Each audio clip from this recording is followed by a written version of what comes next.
Batman issue 4, legacy number 932, Matt Fraction writing with Jorge Jimenez on the art. So we're introducing the Minotaur. What is the Minotaur, you might ask, ladies and gentlemen? Well, all of the crime families, most of which sound pretty new to me. I don't recognize a lot of these names. Yeah, no. So this is what I love that Fraction's doing. It feels like classic Batman, but it's been updated. You know, so it feels like these are the new crime sectors of Gotham, right? Not new in that, you know, but compared to the Falcons, compared to the what was Eric Roberts' character in The Dark Knight, Maroni, you know, like compared to those guys, you know, but these seem like the typical, like not the freaks, but the gangsters, and these seem to be updated versions of that. Yeah, Penguin's got one group, but everyone else is pretty much either new or at least I don't remember them anyway. So there's all these gangs working, and what we learn this issue, to kind of just go at it backwards a little bit, just because it's easier to explain it this way, is that the Minotaur is someone, and we don't know who it is under the mask, if it is someone potentially, you know, that we'll recognize, but there is someone in the Minotaur mask who is controlling all these crime families. And there's an incident at the start of the issue, which is basically that one gang were going to pay for something with diamonds, and they hid the diamonds in like the tank of a truck. And another, it was Anarchy and his group that tried to like hijack the truck. But this all kind of set off a bit of a weird sort of like gang war between three different like mobs in the city. So it's like, okay, this is all breaking down, and the Minotaur's watching this and he's not very happy. And he calls them all in for a meeting to basically say, hey, I've built, like, he calls it the crime algorithm, right? Profits are up higher than any crime family's ever had, right? We all have our own sectors, you know, one crime group, you're about the vice, one crime group's about the arms, one crime group's about all the gambling and all that shit, you know, so on and so on. And we all have our part to play in the machine. And if we're up, we're all up. We're all making, it talks about like 480% up over what crime was making money-wise last year. And because obviously Commissioner Savage is like all pro-crime, we're doing especially well. So everything's going hunky-dory, but you guys having this little pissing contest is costing us money. We've lost billions of dollars in the last 3 days. And I buy that you make a lot of money in crime. I'm going to say that I don't think one city's organized crime is making billions in days. Like, I feel like we're, you know, Gotham is pretty corrupt. Yeah, but how many people is there to make billions? Is a lot, even in 2025. Billions is a lot of money to be making in days. Movies that make $1 billion don't do it for weeks.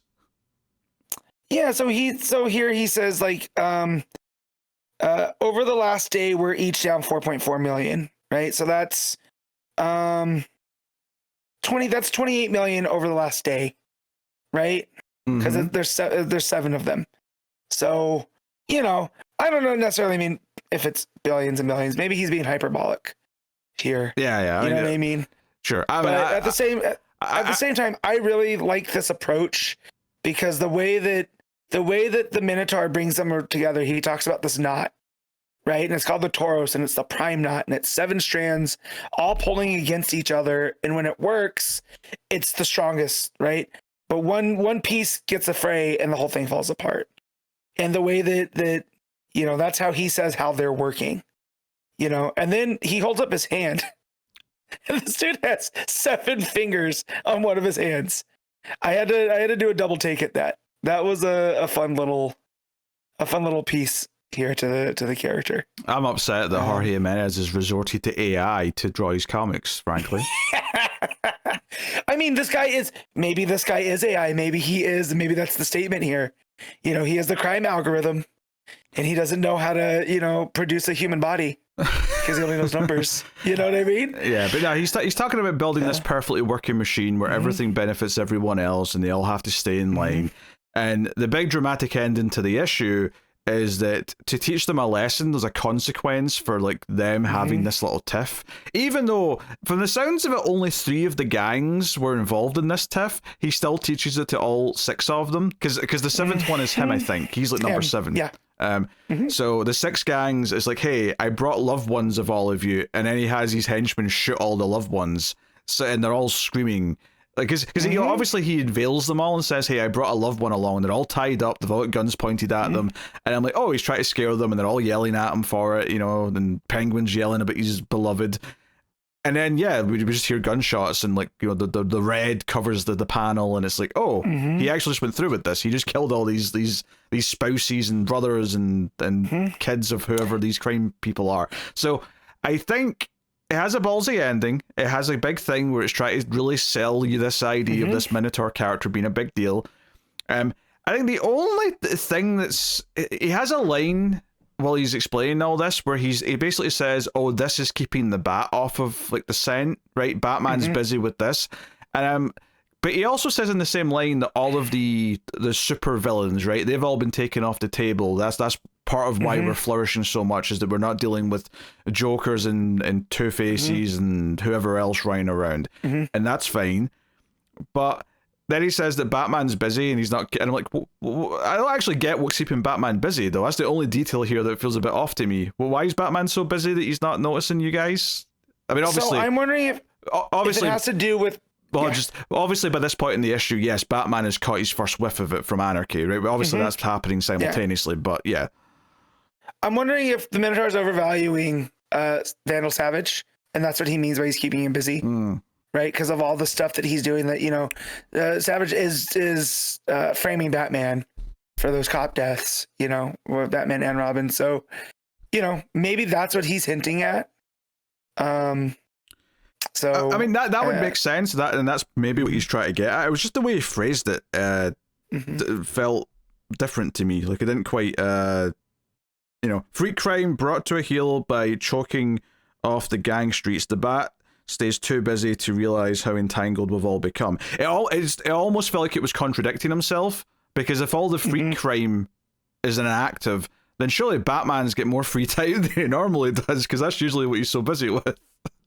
Yeah. But, I'm not even complaining about this. It's not really even a mistake or anything like that. It was just the way I read it. It didn't compute in my brain is making sense with what he just said. But you're probably right. It probably just means that he's too busy dealing with the police hunting him and all that. But and there's some other stuff in this issue though worth mentioning, because we've talked mainly about the gangs and Minotaur, which is obviously is the big focal point of the issue. So Bruce goes to see the scientist lady who's working on the device that takes away the crown of thorns. The crown of thorns, yes, that fixes the brains of the super criminals. And it's basically a rom-com, like, meet cute type scene where he walks in and she's on a treadmill and she just thinks it's some new guy who works there, and she's kind of like, oh, I don't get off my treadmill and talk to someone until they're proven that they're worth talking to, or their ideas are valuable enough. And she's not realizing she's talking to Bruce Wayne, and then she ends up even saying something to the effect of, oh, if I get my hands on Bruce Wayne, I'll give him a good earful about or budgets or whatever it is. And then obviously he like turns off the treadmill and she like slides off of it and falls into his arms. It's all played for cutesy, laughs, and she's kind of starstruck a little bit by the end. And then he says, you know what, you can tell me all your ideas tomorrow night at dinner, 7 p.m. And he walks out, and then like some of the other scientists who are walking around are like, have you got a date with Bruce Wayne?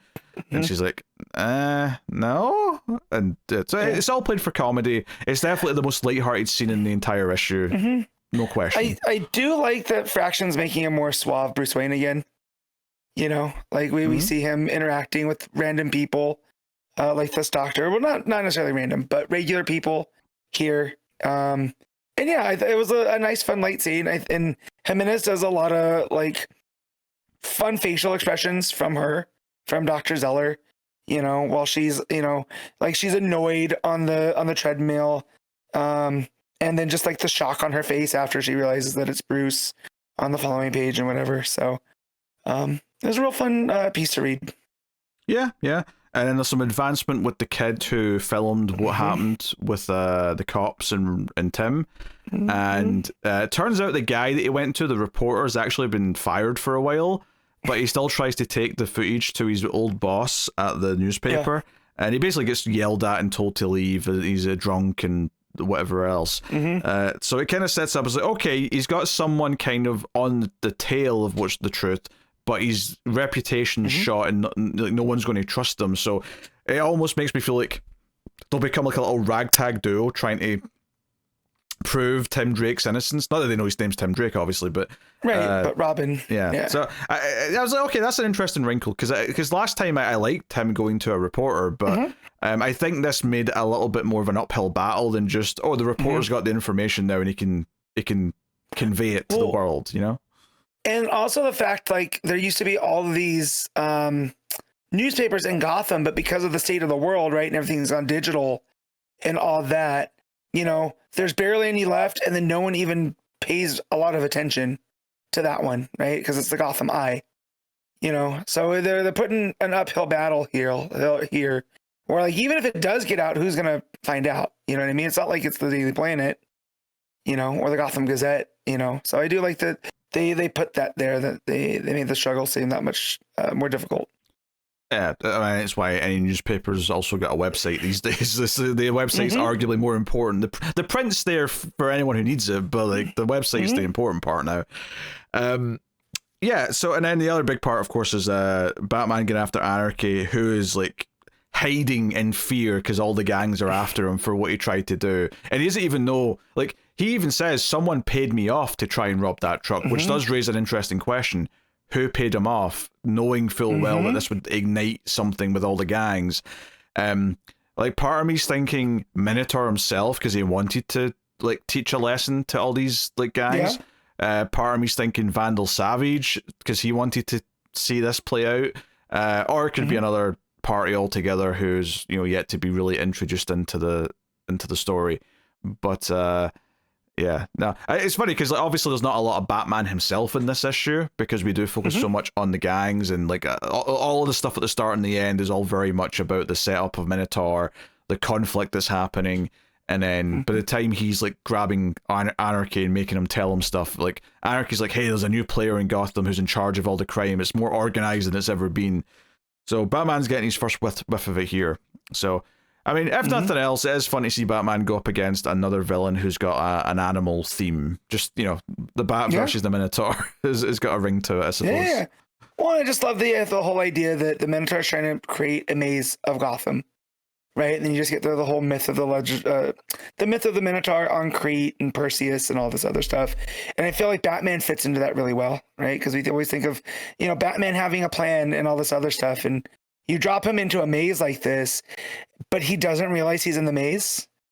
Like, you know, I just like that for that. And then the interaction with him and Anarchy, I like that Batman pointed out, he goes, you were willing to jump off of a roof with no plan. How bad is this, right? So I love that that's kind of his first tell. Oh, yeah, and Anarchy's like even begging, like, "Hey, get me witness protection. I'll turn over state secrets, and I'll talk about everything that needs to be talked about. I just protect me from them, or him even." So, yeah, I mean, it's really working hard to try and sell Minotaur as a big bad. I think this is a solid introduction. Now, has it been successful enough to make me think he's as big a deal as it's making him out to be?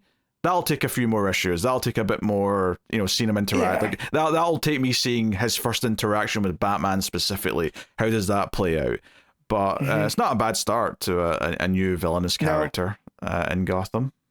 No, I think he's got a cool look too because it's a Minotaur, but it's like this digital helmet, right? It almost looks like a VR headset kind of deal, right? Like one of the big bulky ones. Well, he's got like a red line, like or let's say a red line, a red light going down the middle, and it's almost like it's like, are you familiar with the Cylons from Battlestar Galactica? Yeah, right? Yeah. They have kind of this one red like light eye going across, but the light kind of moves from side to side. You kind of get that vibe with this Minotaur, where there's like a sort of central light going up and down inside this line. Yeah. Which I think looks good. So. Yeah.